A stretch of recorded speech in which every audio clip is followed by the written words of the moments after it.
Hello friends, आज आपण शेवयाची खिचडी तयार करणार आहोत। त्यासाठी एका कढईमध्ये शेवया भाजून घ्यायच्या आहेत। शेवया छान लाल होईपर्यंत भाजून घ्यायच्या, त्यामुळे खिचडीला चव पण छान येते।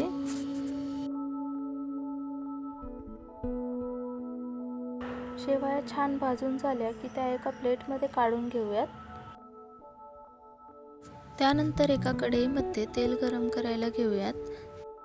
तोपर्यंत मी कांदा, हिरवी मिरची चिरून घेतलेली आहे। तेल गरम झाल्यानंतर त्यामध्ये मोहरी तडतडल्यानंतर त्यामध्ये जिरे।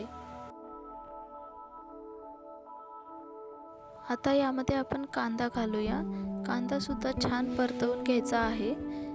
कांदा छान मस्त लाल होईपर्यंत भाजून घ्यायचा, त्यामुळे तो कच्चा राहत नाही।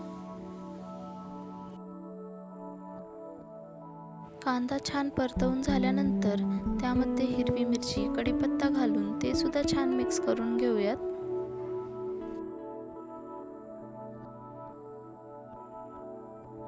हे सर्व छान मिक्स झाल्यानंतर यामध्ये 1 चमचा तिखट, अर्धा चमचा हळद व चवीनुसार मीठ घालून हे मिश्रण छान एकजीव करून घ्यायचं। तिखट तेलामध्ये लवकर करपू शकते, त्यामुळे ते सतत हलवत राहायचं व लगेच त्यामध्ये पाणी घालायचं। आता आपण त्यामध्ये भाजून घेतलेल्या शेवया घालून घेऊयात।